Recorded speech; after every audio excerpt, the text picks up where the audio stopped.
Hello everyone, आज मैं बात करूंगा कमोडिटी की। भाई कमोडिटी होती क्या है, कैसे काम होता है और कमोडिटी कहाँ से आई, इंडिया के अंदर कब चालू हुआ ये मार्केट और कैसे ट्रेड कर सकते हैं, कितना अमाउंट लगेगा और कितना डेली का प्रॉफिट और लॉस आप लोग ले सकते हैं। तो चलिए, मैं राहुल जोशी आप लोगों का द ट्रेडिंग इंस्टीट्यूट में वेलकम करता हूँ। चैनल को सब्सक्राइब करना बिल्कुल भी ना भूलिएगा।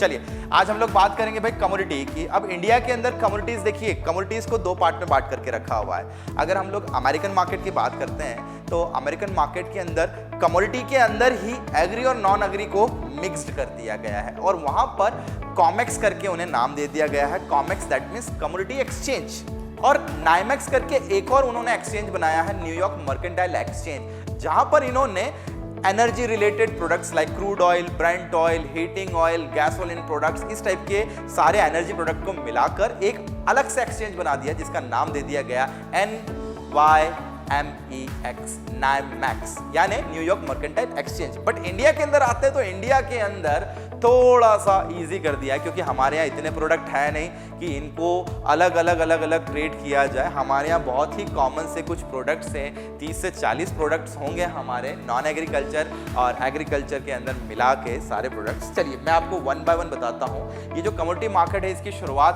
2003 से चालू हो गई थी, नवंबर और दिसंबर के अंदर। सबसे पहले एक मार्केट हमारा आया था MCX, उसके बाद ही जस्ट NCDEX की शुरुआत हुई।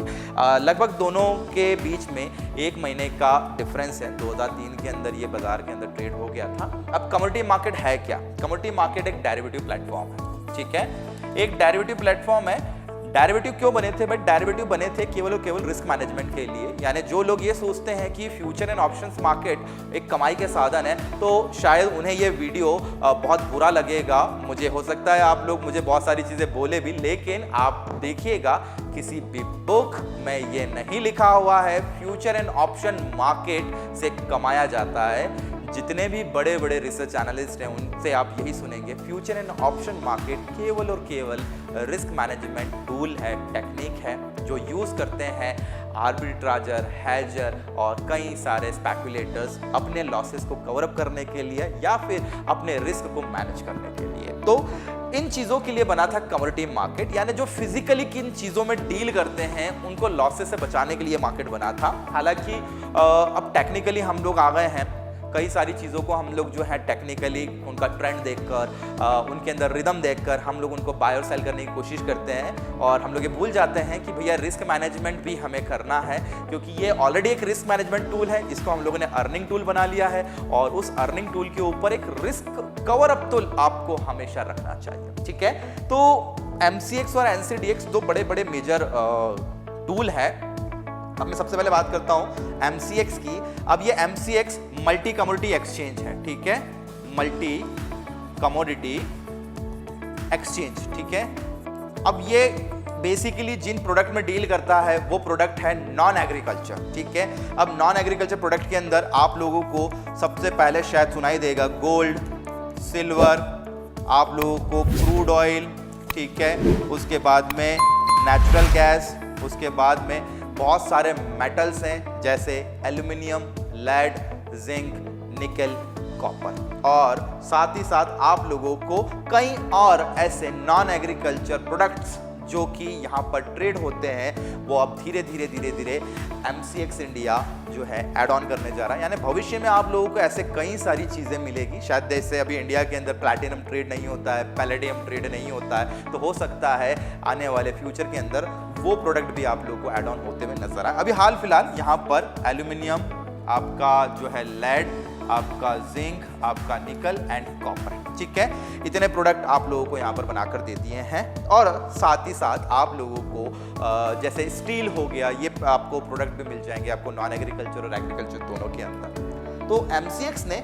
ज़्यादातर कमान संभाली है नॉन एग्रीकल्चर प्रोडक्ट की, जहाँ पर हम इन्हें कॉन्ट्रैक्चुअल बेसिस पर खरीद सकते हैं और कॉन्ट्रैक्चुअल बेसिस पर बेच सकते हैं, और हमें पूरा पैसा भी नहीं देना, क्योंकि यहाँ पर सभी के लॉट साइजेस आप लोगों को अलग अलग देखने को मिलेंगे, ठीक है। जैसे मैं बात करता हूँ निफ्टी और बैंक निफ्टी को बहुत सारे लोग ट्रेड करते हैं, वहाँ पर काफ़ी लॉट साइजेस के रूप में आदमी जो है वहाँ पर 5, 10, 20 लॉट खरीद लेता है, ईजी पड़ता है थोड़ा सा वहाँ पर। बट यहाँ पर वही चीज़ें काफ़ी महंगी और हैवी पड़ती है। जैसे हम लोग बात करेंगे बैंक निफ्टी भाई 25 का लॉट है, निफ्टी बात करेंगे 50 का लॉट है, फाइनेंशियल निफ्टी 40 का लॉट है, निफ्टी मिड कैप सिलेक्ट 75 का लॉट है। तो वैसे हम लोग बात करेंगे भाई जैसे सभी काउंटर के अंदर लॉट साइजेस अलग अलग है। जैसे मैं बात करता हूँ तो गोल्ड की, भाई गोल्ड का लॉट है 100, सिल्वर का लॉट है 30, क्रूड ऑयल का लॉट है 100, एनजी का लॉट है 1250, aluminium 5000, lead 5000, zinc 5000,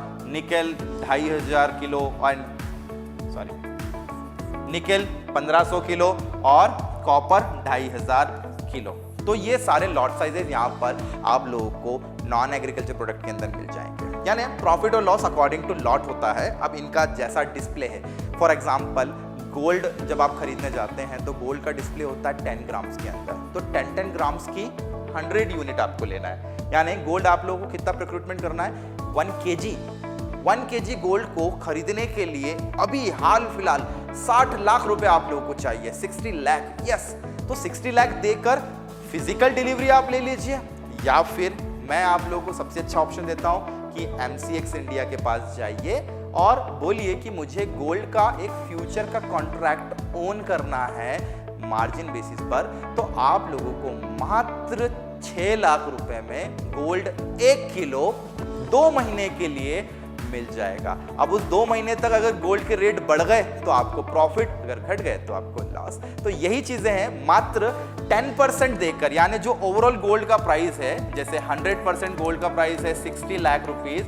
60 lakh rupees का 10% देकर मैंने 6 लाख रुपए में गोल्ड को ओन कर लिया, और ये कहलाता है मार्जिन ट्रेडिंग। ठीक है, जितने भी फ्यूचर्स एंड डेरिवेटिव कॉन्ट्रैक्ट होते हैं ये मार्जिन ट्रेडिंग पर चलते हैं, और मार्जिन सेट करता है एक्सचेंज। जैसे कि भाई इन सभी काउंटर्स के लिए MCX इंडिया का एक्सचेंज है जो मार्जिन सेट करता है। बहुत ज़्यादा वेरिएशन आएगा, रिस्क ज़्यादा होगा तो मार्जिन बढ़ जाएगा, अगर रिस्क कम होगा तो मार्जिन घट जाएगा। तो गोल्ड आपने खरीद लिया, 60 लाख रुपए जिसकी एक्चुअल वैल्यू थी उसको 6 लाख रुपए में 2 महीने के लिए आप लोगों ने ओन कर लिया। अब जब भी कॉन्ट्रैक्ट की एक्सपायरी डेट होगी तो गोल्ड को आप बेच सकते हैं या फिर और खरीद सकते हैं, या फिर आपको लग रहा है कि गोल्ड मुझे फिजिकल ले लेना चाहिए बचा हुआ पैसा देकर, तो आप वो भी कर सकते हैं। लेकिन मुझे लगता है कि अगर 6 लाख रुपए देकर आपको प्रॉफिट आ रहा है तो शायद आप लोगों को प्रॉफिट लेकर बाहर हो जाना चाहिए, क्योंकि आपने जिस मोटिव से गोल्ड लिया था वो मोटिव था ट्रेड का, ना कि उसको फिजिकल खरीदने का। फिजिकल खरीदते कौन लोग हैं, जो गोल्ड से रिलेटेड काम करते हैं, लाइक जैसे ज्वेलर्स हो गए या फिर सराफा व्यापारी हो गए, वो गोल्ड को फिजिकल खरीदना ज़्यादा पसंद करते हैं, और अगर उन्हें लॉस होता है तो डिजिटल कॉन्ट्रैक्ट से वो हेज करते हैं। तो सिंपल सा मतलब है, MCX के अंदर इन्हीं सारी प्रोडक्ट के अंदर आपको बाइंग सेलिंग देखने को मिलेगी। इनके जो डिस्प्ले हैं उन डिस्प्ले के हिसाब से इनके लॉट साइजेस सभी के अलग अलग हैं, सभी की एक्सपायरी डेट अलग अलग है। जैसे गोल्ड और सिल्वर में बात करूं तो गोल्ड और सिल्वर के अंदर एक्सपायरी डेट थोड़ी सी बड़ी बड़ी है, 2-2 महीने के अंतराल में आती है ये वाली, मतलब हर एक अल्टरनेट महीने में आती है ये चीज़ें। क्रूड ऑयल हर महीने आपको एक्सपायरी मिल जाएगी, नेचुरल गैस हर महीने मिल जाएगी, और मेटल्स हर महीने आप लोगों को एक्सपायरी मिल जाएगी। बट अब इसी की जगह अगर मैं बात करता हूं NCDX की, तो NCDX थोड़ा सा अलग है। अब ये NCDX क्या है भाई, national commodity and derivative exchange. यहाँ पर सारे एग्री प्रोडक्ट में चना, धनिया, आप लोगों का जीरा, सोयाबीन, ऐसे कई सारे प्रोडक्ट आप लोगों को ट्रेड करने को मिल जाएंगे। शायद आप लोगों ने इनके नाम सुने होंगे या डेली लाइफ में आप लोग इनको यूज़ करते हो, या फिर आप लोगों ने शायद इनको कई बार जाके खरीदा भी होगा। तो ये वही प्रोडक्ट है जिनके रोज़ाना के भाव तय होते हैं, और ये एक टाइप की कमोडिटीज़ हैं, ठीक है, जो ऑल ओवर इंडिया पर सेम रेट पर आप लोगों को खरीदने और बेचने को मिल जाएगा। तो NCD एक ऐसा प्लेटफॉर्म है जो इनको भी मार्जिन बेसिस पर खरीदने और बेचने का परमिशन देता है।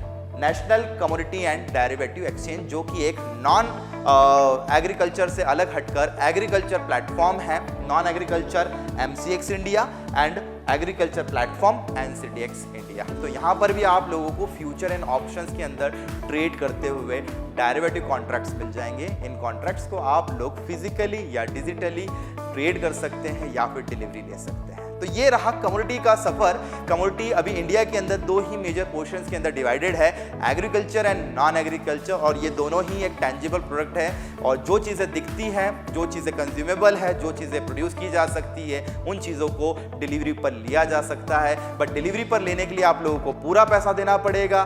मैं आप लोगों को इसका एक ऑप्शन बता रहा हूँ कि अगर आप लोगों को किसी प्रोडक्ट को MCX हो या NCDX हो, केवल और केवल आपको डिजिटली भाव को खरीदना हो और प्रॉफिट लेना हो, तो आप लोग इनके कॉन्ट्रैक्ट्स को ओन कर सकते हैं। बट इनके कॉन्ट्रैक्ट्स को ओन करने के पहले आप लोगों को इनसे रिलेटेड काफ़ी इंफॉर्मेशन गैदर करना पड़ेगी, क्योंकि ये प्रोडक्ट वेदर से चलते हैं, डिमांड सप्लाई से चलते हैं, और कई सारी गवर्नमेंट पॉलिसीज़ के हिसाब से इन प्रोडक्ट्स के अंदर बहुत ज़्यादा वेरिएशंस आता है। तो बहुत सारे लोग इनको इग्नोर कर देते हैं और ज़्यादातर इक्विटी मार्केट के अंदर ट्रेड करते हैं, क्योंकि वो मार्केट थोड़ा सा ईजी पड़ता है, ये मार्केट थोड़ा सा टफ पड़ता है। लेकिन मुश्किल जितना भी हो, मज़ा सब जगह आता है आप लोगों को, क्योंकि प्रॉफिट लॉस तो यहाँ पर भी है और अपने इंडियन इक्विटी मार्केट के अंदर भी है। तो चीज़ों को समझिए और ट्रेड कीजिए, या फिर आप डिलीवरी लीजिए, इन्वेस्टमेंट कीजिए, बट बिल्कुल सेफ्टी के साथ में। टिल देन वीडियो कैसा लगा मुझे बताते रहिए, और ऐसे ही मज़ेदार वीडियोस के लिए आप मेरा channel the trading institute like subscribe करना मत भूलिएगा। जय हिंद।